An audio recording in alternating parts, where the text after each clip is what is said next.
Bonjour au cinéma, bonjour. Bonjour à toi, cher Palpaline. Ah oui, et alors aujourd'hui on va parler du film Pinocchio. Pio. Bravo, c'est pour voir si tu suivais. Pinocchio. Pinocchio, oui, il faut avoir l'accent. Alors Pinocchio, c'est de souvenir, je crois que c'est un roman, voilà, écrit dans les années 1880, quelque chose comme ça, par Carlo. Alors là j'ai noté son nom, hein, je triche. Collodi, voilà, un peu plus c'est Colodim, voilà, Dimitri. Oh non, je plaisante. Plus sérieusement, voilà, après on a eu un film d'animation dans les années 40. Tu me confirmes au cinéma, parce qu'au cinéma est un grand expert en film d'animation, dessin animé. Donc là, je fais appel à toi. C'est ça, les années 40, je pense, quelque chose dans le genre. Un truc comme ça, oui, années 40, années 50, il y en a eu pas mal d'ailleurs d'adaptations c'est vrai, oui, animées. Oui. Ah oui, on va en reparler, t'inquiète pas. Et là, finalement, on s'intéressait à un film, alors voilà, qu'on peut visionner, nous, en 2020, un film de Matteo Garrone, c'est comme ça qu'on prononce, ou Garlone, peut-être, je ne sais pas. Garlone, merci, oui, parce que alors moi, je suis une bille. Je connais ni les scénaristes, ni les réalisateurs, rien quoi que ce soit, ni les acteurs, plutôt. Et finalement, ici, donc, on retrouve notamment un de tes acteurs fétiches, tu m'as dit, Robert Benigni, enfin, que t'apprécies beaucoup, en tout cas, qui t'intriguait, je pense qu'on peut le dire. Ouais, moi d'ailleurs, il avait déjà joué dans un film Pinocchio. Ah, bon. Je trouvais ça sympa de le revoir dans un film Pinocchio, dans une des adaptations, les premières adaptations live, entre guillemets. D'accord. Et que du coup, moi je l'aime beaucoup. D'ailleurs, il jouait dans le premier Astérix, si je me trompe pas. Ouais, exact. Et oui, il a un rôle un peu particulier d'ailleurs. Enfin, c'est pas un grand film pour moi, cet Astérix en question d'ailleurs. Enfin, bon. Oui, il est très spécial en fait, ce film. Mais bon. Ouais. Mais bon, oui, bon. C'est une proposition comme une autre, on va dire ça comme ça, c'est vrai. Et alors là, finalement, pour ce Pinocchio, je te cache pas que j'avais pas envie de le voir du tout, mais alors pas du tout, et tu m'as quand même donné envie, du coup, on s'est dit, allez, on se lance, et je vais te demander tout simplement, eh bien, ton avis sur ce film, qui, quand même, précision, se fait un petit peu dégager par certains, on fait référence à Jude Melon et Nico Ciné qui l'ont un peu explosé. C'est vrai en plus. Par contre, il a été souvent très apprécié. Donc toi, qu'est-ce que t'en as pensé? Eh bien, moi, je vais être en totale contradiction avec Jules et Nico, parce que j'ai adoré le film. Voilà. Je pense que d'ailleurs, je vais le dire, c'est le meilleur film que j'ai vu cette année, pour l'instant. Alors attention, c'est le meilleur film que tu as vu cette année de 2020, donc, oui, dans cette catégorie. Oui. Parce que c'est le seul 10 sur 10 que j'ai attribué. Ah oui, d'accord. J'ai dit la note. Voilà. Oh, c'est pas grave, d'accord. Donc en gros, c'est un chef-d'œuvre. Oui, pour moi. Ah oui, d'accord. Ah oui. Vraiment tombé sous le charme de ce film. Ah, c'est incroyable. Bon, écoute, on va en parler. Alors moi, forcément, mon avis arrive juste après, tu vois. Donc c'est un petit peu gênant peut-être. Mais non, mais je vais pas faire durer suspense plus longtemps. Je trouve ce film excellent. Il est pas parfait. Voilà, je vais pas lui mettre 10 sur 10. Je le dis tout de suite. Mais franchement. C'est pas non plus le meilleur film pour l'année de 2020, mais il fait partie de mes 3 préférés, mais sans réfléchir, parce qu'il y a une relecture, en tout cas, alors peut-être pas du conte, parce qu'en général le conte on ne le connaît pas trop, mais en tout cas, une relecture déjà de l'adaptation qu'est le film d'animation, de dessin animé des années 40, voilà. C'est-à-dire, Disney, en fait, ils se sont beaucoup appropriés l'histoire. Ah oui, complètement. C'est pour ça que, voilà, et c'est d'ailleurs pour ça, je pense, je sais pas ce que t'en penses, mais aussi il a été très décrié par certains parce qu'on prend souvent le film justement de Walt Disney comme pas de Walt Disney, mais voilà, de Disney, comme l'œuvre d'origine, tu vois. C'est ça. Sauf que pas du tout en fait. C'est ça, voilà. C'est-à-dire que, c'est vrai que, mais moi je trouve ça intéressant en fait parce qu'il s'est vraiment basé sur le conte. Oui, absolument. Il a offert sa version à lui. C'est ça, oui. Puis alors, on sent quand même un peu, il y a un héritage un peu burtonien dans l'idée, parce que bon, on a vu Dumbo l'année dernière, et dans l'esprit, ça se ressemble beaucoup quand même. Je sais pas ce que t'en penses là-dessus de le style un peu visuel. Dont je voulais te parler aussi, c'est que je sais pas si, tu l'as forcément remarqué, mais en fait, ce film, c'est un vrai film, en fait, comment dire, faux main. Ouais. C'est-à-dire que t'as toujours des vrais décors, t'as toujours, en fait, à chaque fois que t'as une créature un peu imaginaire, c'est toujours en maquillage, oui. Ça fait pas tâche ici. Oui, je comprends. Au milieu et je trouve qu'en fait ça rend bien dans le film.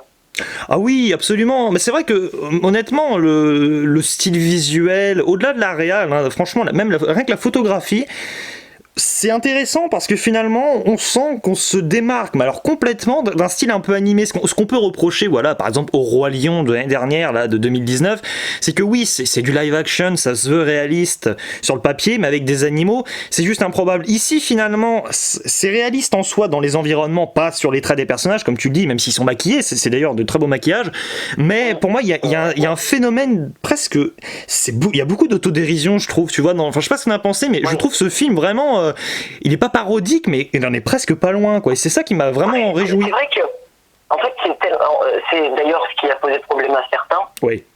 C'est-à-dire qu'en fait, le film, sur son ton, est extrêmement spécial. C'est-à-dire même dans les scènes un peu plus sombres. Ouais. En fait, reste toujours, comme tu le disais, en fait, autodérision. Et c'est très spécial, en fait. Ah, mais c'est sûr qu'il faut adhérer au principe, mais après, je peux comprendre vraiment enfin, je pars du principe que oui, moi j'apprécie aussi ce film en contradiction à celui de 1940 à peu près, parce que je suis pas très fan moi du dessin animé, enfin je l'aime bien, mais vraiment sans plus. Je sais pas ce que t'en penses d'ailleurs de celui-ci. Ouais, moi je vais pas te mentir, mon souvenir est extrêmement lointain, parce que j'ai dû le voir quand j'étais enfant, mais c'est-à-dire que j'en garde pas un grand souvenir. Par exemple, si je parle de tous les Disney qui ont pu me marquer quand j'étais plus jeune, je pense que c'est techniquement pas celui qui m'a le plus marqué. Si je me rappelle avoir été marqué par la scène des ânes. Oui.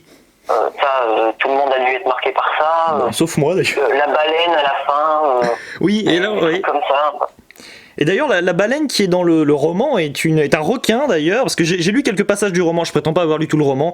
J'ai lu certains passages, évidemment, bon, on traduit, hein, parce que voilà, en français. Oui, oui. Mais alors le roman, pour moi, il est quand même incroyable, faudrait que je le lise en entier, parce que si tu veux, c'est quand même très très dur. Et là, dans le film d'animation là de 1940, on va dire 1940 parce qu'on sait pas la date, mais on fait allusion forcément à celui avec Walt Disney, quoi.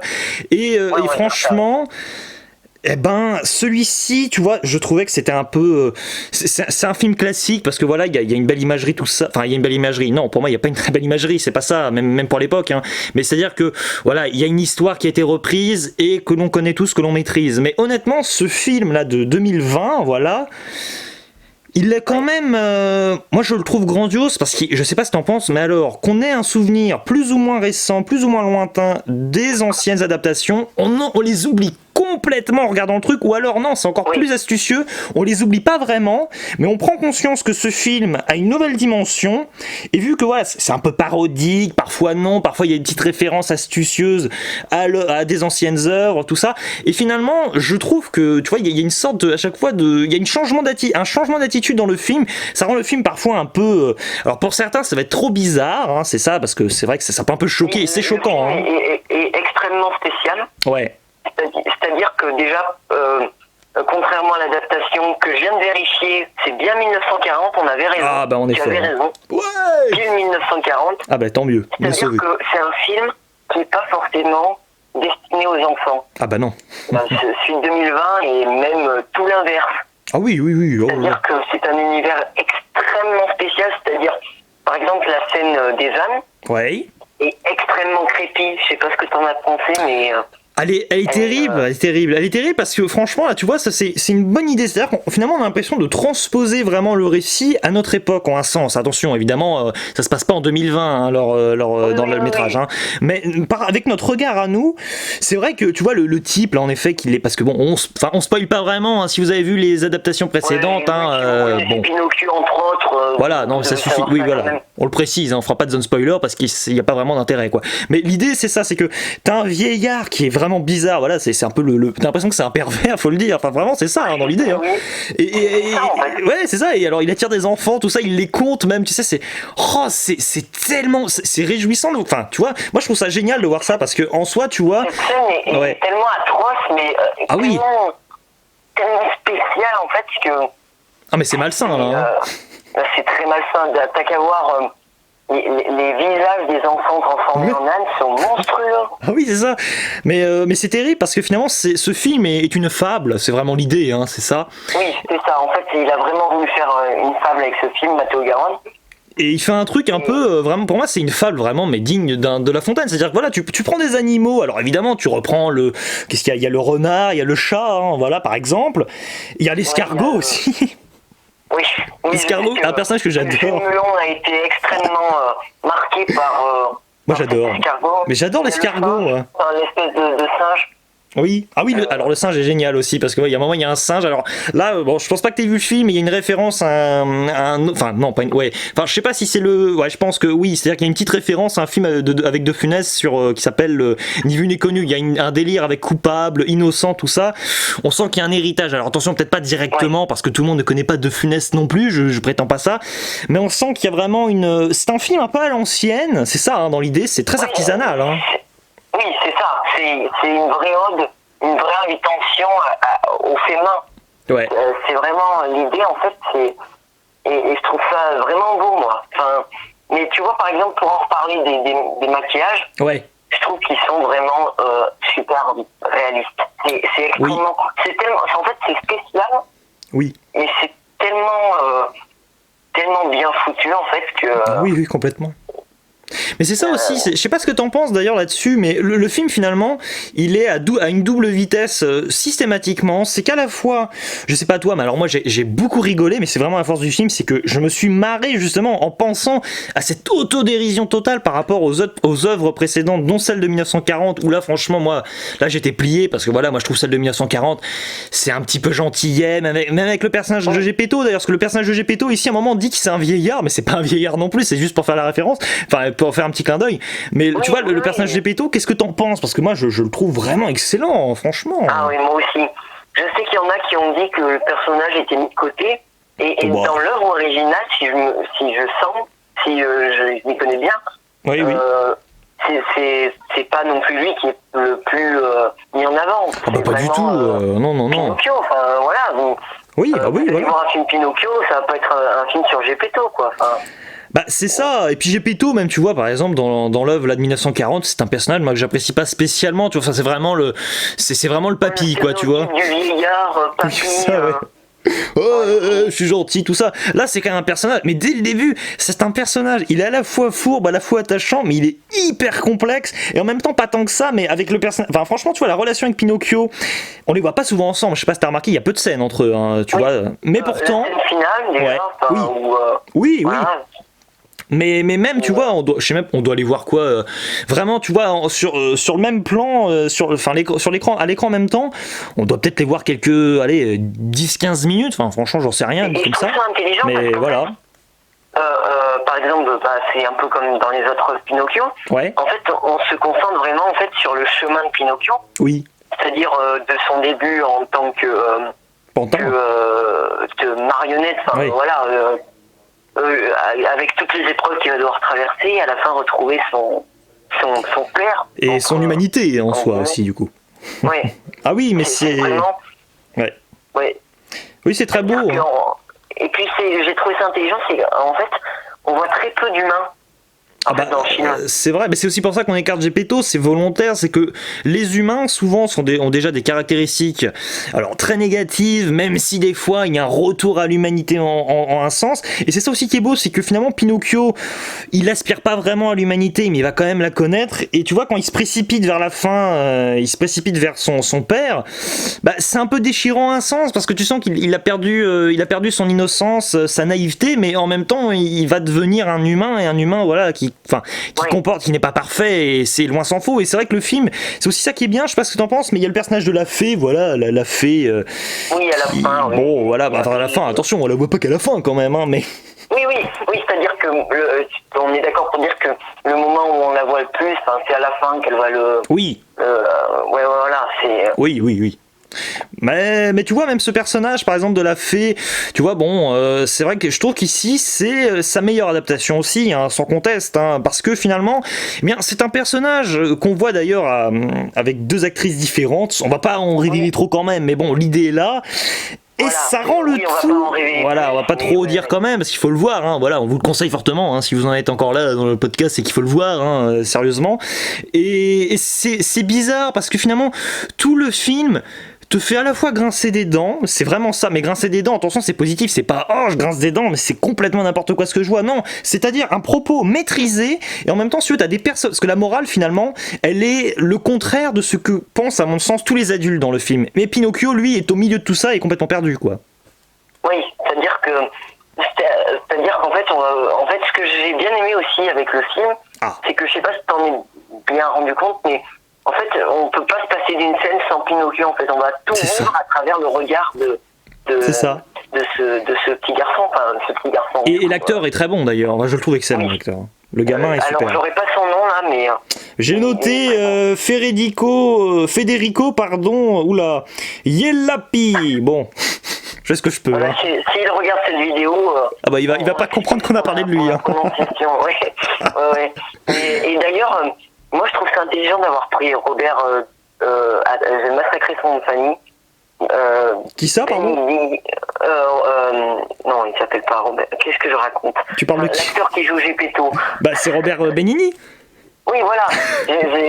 Sur le coup, j'ai eu totalement. T'as le droit d'avoir un bug. Totalement zappé son nom de famille. Mince, ils viennent de comprendre maintenant. Ils viennent de comprendre que t'as pas vu le film. Non, quand même pas. Non, mais j'ai eu un coup de. Moins bien, un coup de bambou, comme on dit. Je n'ai plus de son prénom, voilà. Alors, Robert Benigni, excuse-moi. Oui, Robert. Robert. Non. Oui. Il n'est pas irlandais. En fait, j'ai trouvé ça intelligent qu'ils prennent cet acteur parce qu'en fait, lui aussi, dans sa carrière, le peu que j'ai vu, il fait toujours des personnages, en fait, qui sont, comme tu le disais tout à l'heure, fourbes, mais à la fois tellement attachants. C'est ça. Il a toujours joué des personnages complexes.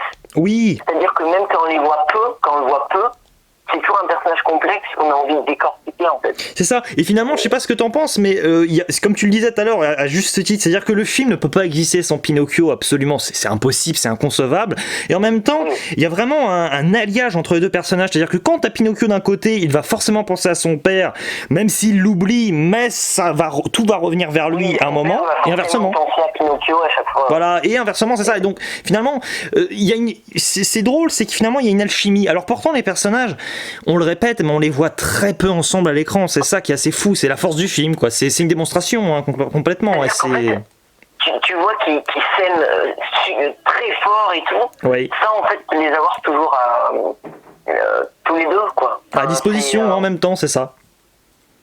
C'est-à-dire que... Mais t'as une bonté, hein, c'est ça. Enfin, c'est une pureté finalement de l'amour paternel, d'amour familial. Presque, c'est ça qui est beau, quoi. C'est que finalement les personnages. Enfin, attention quand on dit la pureté dans leur relation, mais en soi évidemment tout ce qui les entoure est beaucoup plus nébuleux, hein, si on peut dire ça ainsi d'ailleurs. Et je sais pas ce que t'as pensé. Vas-y, excuse-moi. Vas-y. J'allais te demander ton avis un peu sur la quantité de personnages mis à l'écran, parce qu'on a aussi, on en a pas trop parlé, mais on a Jiminy Cricket là qui fait son apparition. D'ailleurs, je voulais rebondir sur ça. C'est-à-dire que, tu vois, par exemple, sur l'adaptation de 1940, en fait, tu vois, t'as toujours Jiminy Cricket qui est toujours aux côtés de Pinocchio. Ouais. C'est-à-dire, en fait, t'as l'impression que, même si Pinocchio adore Gepetto et qu'il le retrouve à la fin de Lazare, en fait, t'as l'impression que Pinocchio est beaucoup plus attaché à Jiminy Cricket qu'à Gepetto, en fait, en quelque sorte. C'est ça. Le problème, c'est que c'est sa conscience dans ce film. Du coup, tu vois, ça rendait le propos un peu bizarre. Oui, je comprends. C'est un peu Château Branlon. Oui, c'est-à-dire, t'as toujours Jiminy Cricket à ses côtés.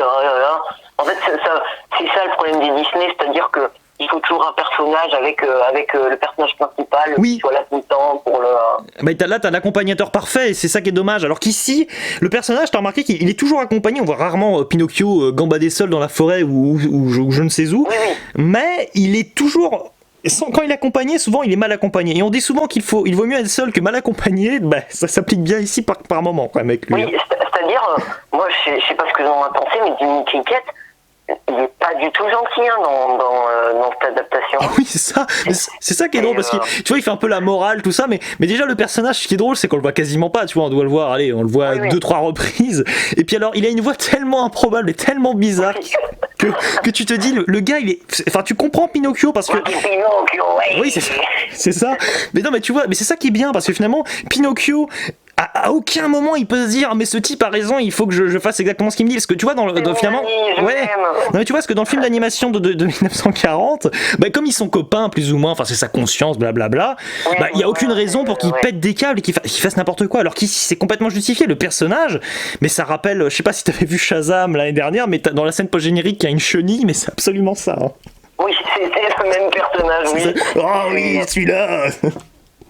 Oui, c'est-à-dire que, et puis même dans une des adaptations là, c'est en fait, Pinocchio, dans une des adaptations, si je me trompe pas, il cherche à jeter Jiminy Cricket. Oui, ah oui, mais il est violent dans certaines adaptations, Pinocchio, faut faire attention. C'est vrai, hein. Ouais. Mais c'est vrai que là, mais là, il est pas violent non plus. Attention, parce qu'il reste quand même très gentil. Enfin, c'est un enfant. Enfin, je veux dire, c'est un pantin enfant. Il va pas tuer Jiminy Cricket. Non, mais en même temps, oui. Puis à un moment, il lui balance la boutade. Ah ouais, t'es en gros, laisse-moi tranquille, grillon, parce que c'est un grillon en réalité. Là, c'est pas un grillon du tout. C'est un truc ignoble, tu vois, mais volontairement ignoble. C'est plus marrant, quoi. Mais sa tête est tellement. Ah, mais elle est repoussante au possible, quoi. Tu peux pas. Imagine-toi, t'es dans ton lit et la nuit tu te réveilles, tu vois ça en face de toi. Et t'as le gars qui dit oui, fais-moi confiance. Je fais oui, évidemment, je vais lui faire confiance. Forcément, maintenant l'enfant va se barrer, quoi.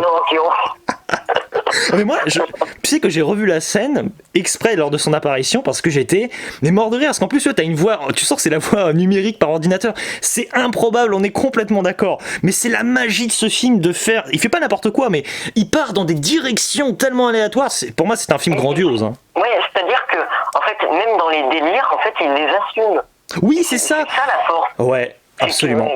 Il assume totalement ce qu'il fait. Bah, il assume aussi tout ça. Oui. Oui, il va pas chercher à amorcer des situations ni rien. Il va jusqu'au bout. Et t'as l'impression que c'est tellement naturel parce que finalement t'as plusieurs personnages. Du coup, ce qui fait qu'il y en a certains qui sont utilisés justement pour le comic relief, c'est-à-dire qu'il est, comme tu dis, c'est-à-dire ça délire, mais c'est très assumé. Et il y en a d'autres comme Pinocchio. Pinocchio en soi, c'est pas le personnage. Je veux dire que c'est pas le personnage le plus intéressant, mais c'est pas du tout le personnage le plus drôle par définition. Et c'est normal parce que finalement le coup du renard et du chat, je l'ai vu un peu en VF, un peu en VO pour alterner. Mais t'as l'impression par moment de voir, voilà, t'as l'impression de voir Clavier dans Les Visiteurs, quoi. Ça délire en tous les sens, quoi. Et je trouve ça sympa parce que, en fait, contrairement à tous les autres personnages, comment on pourrait dire, imaginaires, tu sais, ouais.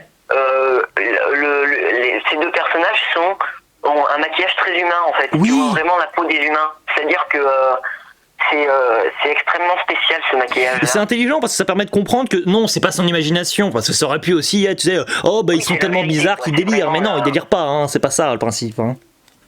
Enfin, c'est vraiment pour montrer. C'est pas réaliste non plus. Enfin, c'est réaliste par moment, mais ça l'est pas totalement. C'est un film qui est bien, qui parvient à alterner un peu les sentiments. Parce que bon, j'ai pas été. Ah oui, par contre là-dessus, j'ai quand même un petit micro bémol quand même à lui accorder, parce que je trouve pas quand même le film parfait. Il a du mal parfois à comment dire, à émouvoir, parce que finalement, il y a le passage. À un moment, ils sont chopés par le requin. Est-ce qu'on peut appeler ça un requin d'ailleurs, parce que c'est pas vraiment un requin. Hein. Ouais, tu sais, je sais pas ce que t'en penses d'ailleurs là-dessus, mais je trouve que ce personnage, cette créature là, c'est la baleine. Enfin, la baleine. Attention, dans l'adaptation de 1940, je crois, hein, c'est une baleine. Ici, c'est un requin, voilà, pour que ce soit plus imposant, parce que c'est du live action. Alors, il faut faire un peu plus peur. Waouh. Et je sais pas ce que t'en as pensé, mais alors j'ai eu l'impression de voir le sarlac là, la créature bizarre là qui dévore tout le monde là pendant des années et des années dans Star Wars 6, le Retour du Jedi. C'est pour moi ça. Bah, si, ça. C'est un peu ça, oui. Parce qu'après tu vois un personnage, alors on va pas révéler lequel, mais il y a une créature forcément qui s'est fait aussi avaler par le requin et qui respire comme Dark Vador, et je me suis dit ça y est, on part dans Star Wars, c'est super. Tu vois, mais voilà, mais tu vois, donc il y a ce délire qui est très bien, et après on essaie on essaie de jouer sur l'émotion, et alors là j'avoue que malheureusement pendant 2-3 minutes je me suis un peu perdu. Ouais, tu vois, enfin, c'est-à-dire ça délire complètement, et tu retrouves Gepetto forcément, et alors là je trouve que ça redevient un peu trop manichéen, comme malheureusement les autres adaptations dont je ne suis pas, voilà, je les déteste pas, mais dont je ne suis pas ultimement fan, comme c'est le cas ici. Pour moi c'est la meilleure adaptation de Pinocchio. Bon, après je prétends pas en avoir vu 15, mais par rapport à celle de 1940, pour moi il y a clairement pas photo, on a des années-lumière en termes de qualité. Hein, mais, voilà. Est-ce que toi t'as trouvé que, je sais qu'il y en a plein qui ont reproché ça au film, et moi pas du tout, j'ai pas trouvé qu'il y avait énormément de longueur. Non, alors absolument pas, parce que j'avais un peu peur, je te cache pas, parce que voilà, moi j'avais eu des rendus de certaines personnes. Oui, donc le film dure quand même 2h10. Bah oui, voilà, c'est ça, parce que bon, voilà, le truc, c'est que forcément, bon, on parle pas. C'est aussi le problème, c'est qu'on a tellement pas parlé du roman à la base qu'on reste focalisé sur le film de 1940. Même là, on en parle dans le podcast, mais volontairement, parce que ça fait partie, ça s'intègre dans cette grande mythologie de Pinocchio. Mais l'idée, c'est que oui, le film de 1940, il doit durer 1h20 et quelques, peut-être 1h30. Mais là, c'est vrai qu'on rallonge. Mais ouais, mais en même temps, là, tu vois, je sais pas ce que t'en penses, mais il y a un truc que je trouve génial avec ce film, quand même, de 2020, là, c'est que, oui, alors, il y a même pas des scènes qui sont étirées, tu vois, et allez, on essaie de combler, mais c'est juste qu'il y a des nouvelles scènes, quoi, c'est tout, c'est ça. T'as pas de remplissage, en fait. Non, pas du tout. D'ailleurs, il y a beaucoup plus de personnages que dans l'adaptation de 1940. Ça, c'est. Ah oui, oui. La plupart des personnages qu'on a cités, ils sont pas dans le dessin animé. Il y en a certains, mais en tout cas, mais ça dépend parce que tu vois, par exemple, Jimmy Cricket est beaucoup moins présent que, mais ça c'est pas plus mal d'ailleurs que dans le dessin animé de 1940. Oui, mais plus ou moins, je pense quand même qu'on a à peu près les mêmes personnages, tu veux, mais ils sont juste traités tellement différemment pour moi, c'est ça, c'est la force de ce film. On oublie tout ce qu'on a déjà vu, c'est ça. Et ça, c'est une œuvre à part, c'est ça. Et je trouve ça très intéressant parce que, en fait, tu découvres des choses que tu n'avais jamais vues dans les autres Pinocchio. Ah oui, c'est ça. T'as une nouvelle lecture, hein, c'est ça. Quand je dis qu'il y a une relecture, c'est ça. Ouais, c'est totalement. En fait, t'as l'impression d'être. Je sais pas ce que t'as ressenti, mais même si le film se veut réaliste, en même temps surréaliste, tu vois, on en parlait un peu. Ouais. T'as l'impression, en fait, quand tu démarres le film, de plonger dans un total autre univers. Oui. T'es dans un autre monde, en fait, pendant 2 heures. Ouais, c'est vrai. C'est très spécial en fait. Mais c'est ça, c'est que le personnage de Pinocchio voyage, il découvre un monde, mais nous on le découvre avec lui parce que clairement c'est pas la Terre là, c'est pas la Terre, ce qu'on voit c'est pas la Terre, oui. C'est sûr quoi, c'est une évidence. C'est extrêmement spécial. Ouais. C'est-à-dire qu'en fait on part du même postulat de base que Pinocchio, c'est-à-dire oui. on commence dans un village humain, tout ce qu'il y a de plus normal. Ah oui, c'est ça, oui bon. Et oui, ouais, en quelque sorte. Et puis en plus, comme tu dis, il y a un monde normal, un village normal initial qui ne comprend pas les bizarreries. C'est-à-dire, oh là là, bon, j'ai un fils alors que forcément j'ai pas de femme. Mais qu'est-ce qu'il raconte ce type, quoi? Enfin, tu vois ce que je veux dire? Alors que tu vas aller 10 bornes plus loin et tu vas tomber sur un renard humain ou on ne sait pas trop quoi. Enfin, et puis après, tu vas te retrouver devant un mec pervers qui va amadouer des enfants, qui va. Et t'as les enfants, tu sais même pas pourquoi, mais ils y vont à fond. Alors enfin, tu vois, c'est tellement bizarre. Et en même temps, c'est pas qu'il y a des trous dans le scénario, tu vois, c'est pas bon, allez, on sait pas comment amorcer le truc. C'est juste que le film n'a même pas envie d'essayer parce qu'il faut instaurer une ambiance. Pour instaurer une ambiance, c'est pas compliqué. Il faut avoir une évolution dans le film qui est claire. Et franchement, il faut avoir envie de voir le film du début à la fin. Et ça a été mon cas. J'avais peur de traîner un peu du pied, tu vois, en me disant, ah bon, j'avoue que moi j'avais des petits a priori, c'est pas bien, mais 2 heures, est-ce que je vais réussir à le voir d'une traite? Mais quasiment, quoi. Bon, j'ai dû faire une pause pour manger entre temps, mais juste après, allez, je me reprécipite sur le film parce que je veux le finir. Moi d'ailleurs, je l'ai vu d'un coup et puis, tu vois, d'ailleurs, je tenais à en parler aussi. C'est-à-dire que je trouve ça extrêmement intelligent que, en fait, tous les autres personnages que tu découvres, à l'instar de Geppetto et Pinocchio, en fait, ne sont pas plus détaillés que ça. C'est-à-dire, en fait, on garde une touche de mystère qui va, en fait, vraiment instaurer, comme tu me disais, une ambiance très spéciale. Ah oui, c'est ça. Même si tu vois ce que Pinocchio est en train de vivre, en fait, tu comprends pas trop. Et c'est très spécial à expliquer. Ah, mais c'est un film bizarre, hein. Il est à part, il est atypique. C'est ça qui est beau, enfin, je trouve, en tout cas. D'ailleurs, si on veut dire un petit truc aux gens, n'allez pas, regardez pas le film en disant... Oh, ça va être Pinocchio, ça va être sympa, ça va être comme les autres trucs qu'on a vus. Et évitez de revoir surtout celui de 1940 juste avant, franchement, c'est le conseil que je peux vous donner. Parce que là, vous allez rester scotché, quoi. C'est ça, ouais. Bah, d'ailleurs, je te propose qu'on en arrive, parce que là, comme tu donnes des conseils, je te propose que tu fasses ta petite conclusion. Qu'est-ce que t'en penses, hein? D'accord? Eh ben, moi, je ne peux que recommander à tout le monde de voir ce film. Parce que c'est très clairement une très grande œuvre, une très grande fable, une très grande aventure.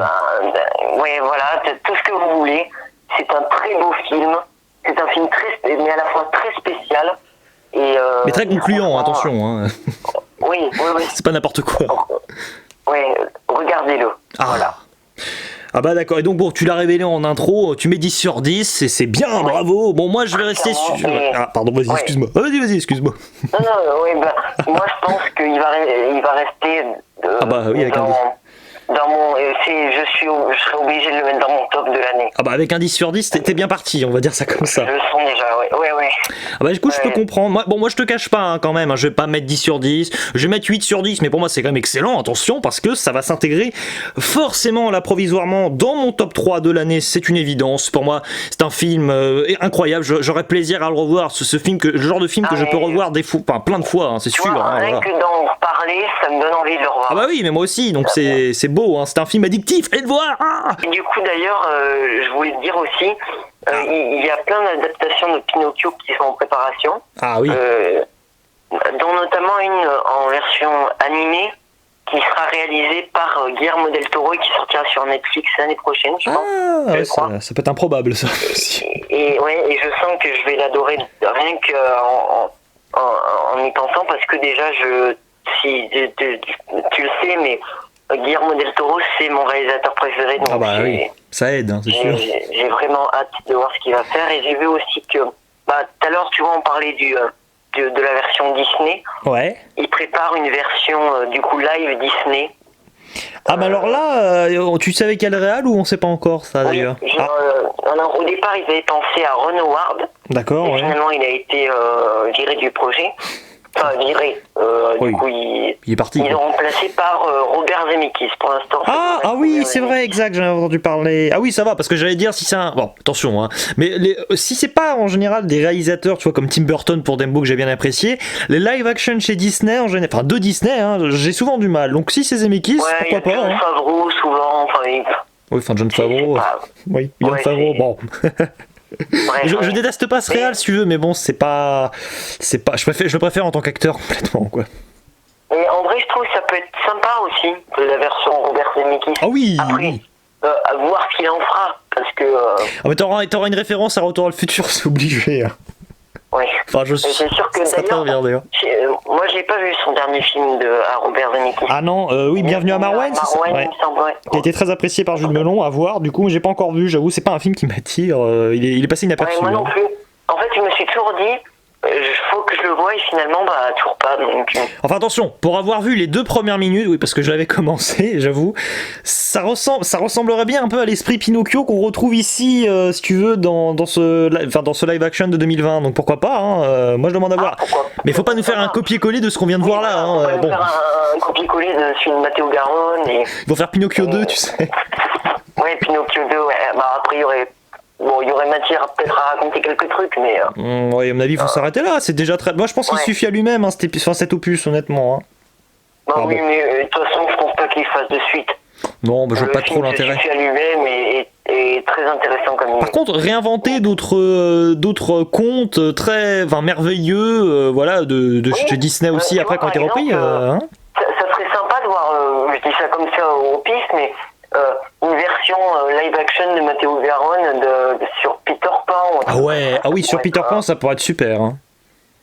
Il pourrait y avoir plein de trucs sympas comme ça. Il pourrait y avoir un petit délire, voilà, avec le Capitaine Crochet, avec le crocodile Tic Tac. Enfin, ça pourrait vraiment, on pourrait prendre des directions qui ressemblent un petit peu finalement. Parce que c'est vrai que Pinocchio et Peter Pan, c'est quand même des œuvres qui se ressemblent plus ou moins, quoi. Enfin, de près ou de loin, mais il y a une petite structure qui, enfin voilà, la structure en général est toujours un peu la même, tu me diras. Mais...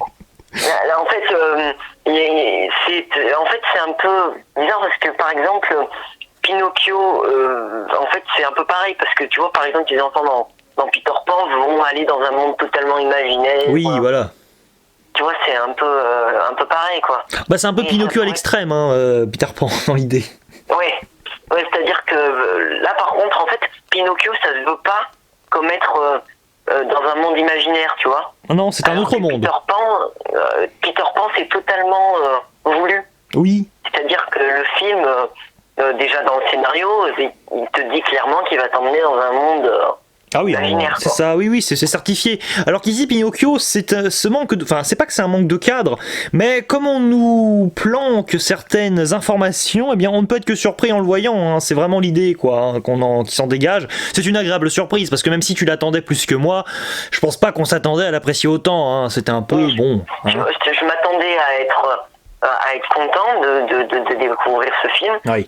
Mais parce que déjà, j'aime beaucoup le travail de Matteo Garonne. Oui. Donc, oui, ça d'ailleurs, je sais pas si t'as vu, je te recommande très fortement. Ah, mais j'ai vu aucun film de ce gars. Ah, d'accord, je prends note parce que je. Dogman, par contre, film extrêmement violent. Donc, très différent de Pinocchio. Pinocchio, c'est violent dans le propos par moment quand même. Hein, mais oui. Mais bon, pas physique. Mais je dis violent, Dogman, c'est la violence brute. D'accord, la violence brute. Ça va montrer de la violence. Ah, d'accord. Il me semble que c'est le créateur, le showrunner en anglais. Le créateur de... oui, je crois qu'ils appellent ça comme ça, les showrunners des séries. D'accord, donc il m'apprend des choses. De la série Gomorrah, il me semble. D'accord, donc, oui, c'est intéressant tout ça, je vois. Ah, bien, bon voilà, donc en tout cas, parce que là, qu'est-ce qu'on a parlé, oula. beaucoup de choses à dire. Bah oui, non mais c'est vrai que c'est un très beau film, il faut le voir, à revoir, voilà. En commentaire, vos avis nous intéresseront parce qu'on est plutôt... Enfin, on est même plutôt d'accord, oui, on est quand même d'accord, hein, on trouve que c'est très bien. Et finalement, eh bien voilà, ravi d'avoir accueilli sur ma chaîne mon cher Padawan, ça se reproduira. Merci à toi de m'avoir invité, oui, à refaire. À reproduire, ne t'inquiète pas. Je pense qu'il ne nous reste plus qu'à dire bien une petite réplique habituelle. Tu es prêt? Attention, oui. Ciao. Et à la prochaine. Et avec la voix de Jimmy Cricket, oh là, attention, 3, 2, 1, ciao. Et à la prochaine.